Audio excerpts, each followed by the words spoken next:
Kalaboso ang isang lalaki matapos mabisto ang pamboboso niya umano sa mga babaeng katrabaho sa Maynila. Ang suspect naglagay raw ng spy cam sa banyo ng tinutuloy nilang staff house. Balita natin ni Jomar Presto. Tila nagva-vlog sa loob ng CR ang lalaking yan na nasa video. Pero nagse-set up pala siya ng spy camera para makapamboso umano sa mga babaeng katrabaho niya na tumutuloy sa kanilang staff house sa Malate, Maynila. Ayon sa admin ng staff house, saktong naliligo ang isa nilang katrabaho nang mapansin ang isang hugis ballpen na nakaipit sa gilid ng inidoro. Nang inspeksyon nila, dito nakita na may memory card sa loob ng ballpen. Tinignan daw nila ito sa computer. Doon na nakita ang dalawang babae nilang katrabaho na nakuhanan sa video habang naliligo. Natukoy ng mga empleyado kung sino ang nasa likod nito dahil kita siya sa video habang sineset up ang spy cam. Sa kilala ko po sa kanya, mabait po siya. Kaya hindi po namin siya nakitaan na parang may red flag na parang gagawin sa amin yun. Bali, mag-8 months lang po siya sa amin. Agad isinumbong sa mga otoridad ang suspect. Inaresto siya ng pulisya. Malamang ko na matagal niya nang ginagamit yun, nakakabit sa CR na yun. Na-inquest na kahapon ng suspect. Ayon sa pulisya, iniimbestigahan na nila kung ano ang planong gawin ng suspect sa mga nakuhang video at kung posibleng ibinebenta niya mga ito online. Pang personal niya lang pong consumption, yun po ang pagkakasabi. Sinampahan po natin siya ng paglabag po sa RA 995 o yung Anti-Photo and Video Voyeurism Act of 2009. Nasa kustodiya ng Malate Police Station ang suspect. Jomer Apresto nagbabalita para sa GMA News. May bagong low pressure area na binabantayan sa loob ng Philippine Area of Responsibility. Ayon sa Pag-asa, may medium chance itong maging bagyo at tatawagin sa local name na Pilandok. Sa ngayon, namataan ang LPA mahigit 700 kilometro silangan ng extreme northern Luzon. Wala pa itong epekto sa lagay ng ating panahon. Hanging habagat ang magpapaulan pa rin po sa Luzon at Western Visayas. Makakaasa muli sa maayos at maaraw na panahon ang nalalabing bahagi ng bansa. Pero pinapaalerto pa rin po sa mga posibleng local thunderstorm. Base sa rainfall forecast ng Metro Weather, uulanin ng halos buong bansa. Kasama po tayo dito sa Metro Manila sa mga susunod na oras. May heavy to intense rain sa ilang lugar na maaari magdulot ng baha o landslide. Nakataas po ngayon ang thunderstorm advisory sa ilang panig ng Negros Oriental. Tatagal ang nasabing babala hanggang 11:48 ngayong umaga. Isinailalim naman sa thunderstorm watch hanggang alas 10 mamayang gabi ang Davao Region at Northern Mindanao. Nag-inspeksyon ng DPWH sa EDSA Balintawak kaugnay sa plano kontra baha. Bumungad sa kanila ang mababaw at halos baradong concrete pipe sa G. Araneta Creek Extension. Parte ang creek ng isasagawang drainage master plan ng Quezon City. Ayon kay DPWH Secretary Vince Dizon, papalakihin ang kapasidad niyan para maiwasan ang pagbaha sa EDSA Balintawak. Lalagyan din ng water retention basin sa Balintawak Cloverleaf. Makikipag-ugnayan pa ang DPWH sa Maynilad para magamit sa pagre-recycle ang maiimbak na tubig. Makikipagtulungan ng DPWH sa LGU at NLEX Corporation para matapos ang proyekto.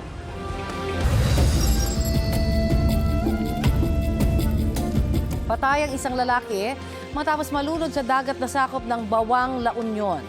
Nag-beach trip ang lalaki at kanyang pamilya para ipagdiwang ang birthday ng isa nilang kaanak.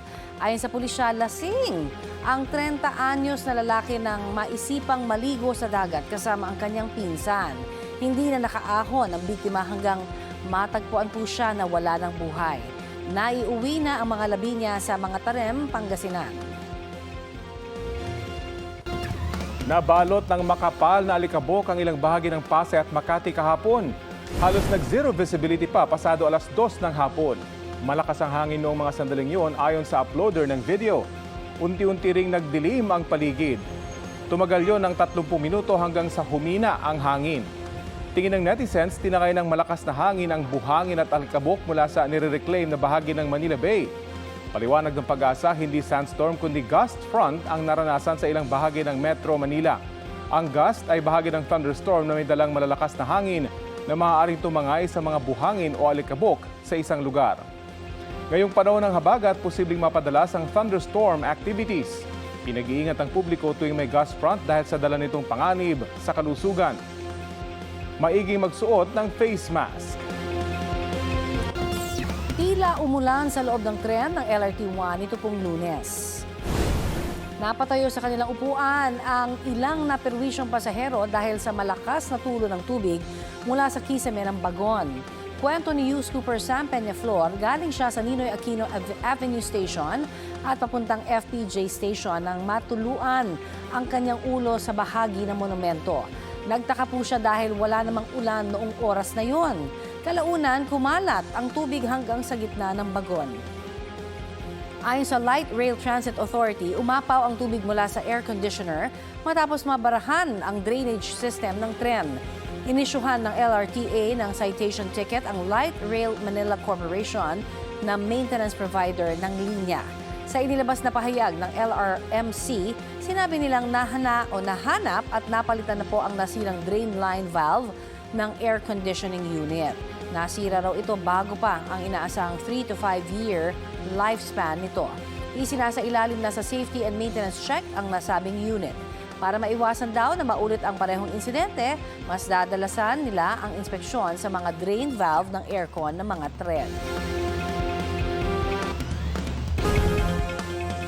Nabangga ng humaharurot na truck ang pampaserong jeep na yan sa Batangas City. Saktong lumiliko noon ang jeep sa bahagi ng National Highway. Sa lakas ng impact, tumilapon ang ilang sakay ng jeep. Naararaw ang jeep hanggang madamay ang isang kotse. 2 ang patay sa insidente, kabilang ang isang minor de edad. 11 naman ang sugatan na dinala sa iba't ibang ospital. Nasa kustodya na ng pulisya ang driver ng truck na posibleng maharap sa patong-patong na reklamo. Wala siyang pahayag.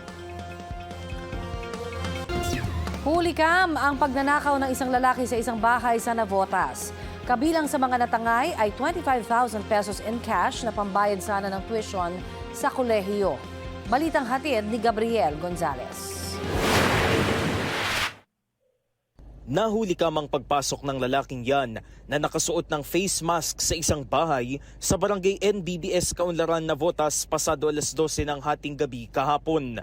Sinilip niya muna kung may ibang tao bago siya dahan-dahang umakyat sa second floor.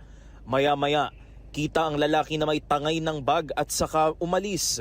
Ang bag, naglalaman daw ng cellphone at 25,000 pesos na pang-tuition sana ng biktimang incoming third-year college student. Dapat po talaga mag-enroll kami ngayon. Pang tuition niya at yung isang backup phone niya po. Buti nga po yung iba na i-transfer na po through bank. Ayon pa sa ina ng biktima, nagkataong nasa kwarto siya nang pumasok ang lalaki sa kanilang bahay. Hindi rin daw siya na-alerto dahil hindi daw tumahol ang alaga nilang aso. Hindi po pinagtataka namin, sir. Kasi kahit po kami, pag biglang pasok po kami, talaga pong tumatahol sila eh. Kaya kahit din po kami, nagugulat kami na wala kayong ginawa. Ito pong 2. Lumabas daw po yung kanyang anak bandang alas 12 pasado ng hating gabi para puntahan daw po yung tindahan sa unahan. Sinarado po niya yung gate pero hindi po nakalakagaya nito at nang makita po niya na nakabukas na yung kanilang gate, chinat na po niya ang kanyang kapatid para tingnan ng CCTV kung may pumasok sa kanilang bahay. Ang pinapasalamat ko lang po, wala po talagang nangyari sa Paniwala ng barangay, matagal nang inobserbahan ng lalaki ang galaw ng pamilya. Pagkaka-analyze ko po, parang minanman na ho talaga eh. Akala mo nga, taga-room siya. Yung dire-diretso lang ho siya, wala siyang takot ng ano eh. Yung buong sala, inikot niya hanggang sa umakyat siya. Second floor. Mayroon daw mga tip na natatanggap ang barangay patungkol sa salarin at bineberipika pa nila ito. Ang pulisya, iniimbestigahan na rin ang insidente. Pinasisiguro ho namin. Pero sa ngayon po, pinalerto ho namin yung lahat ng tanod namin. Paglabas sila ng siguraduhin lang nakalaki yung mga gate nila o pintuan. Nananawagan ng mga otoridad sa may mga impormasyon ukol sa salarin na ipagbigay alam ito sa kanila. Desididong magsampa ng reklamo ang mga biktima. Gabriel Gonzalez, nagbabalita para sa GMA News.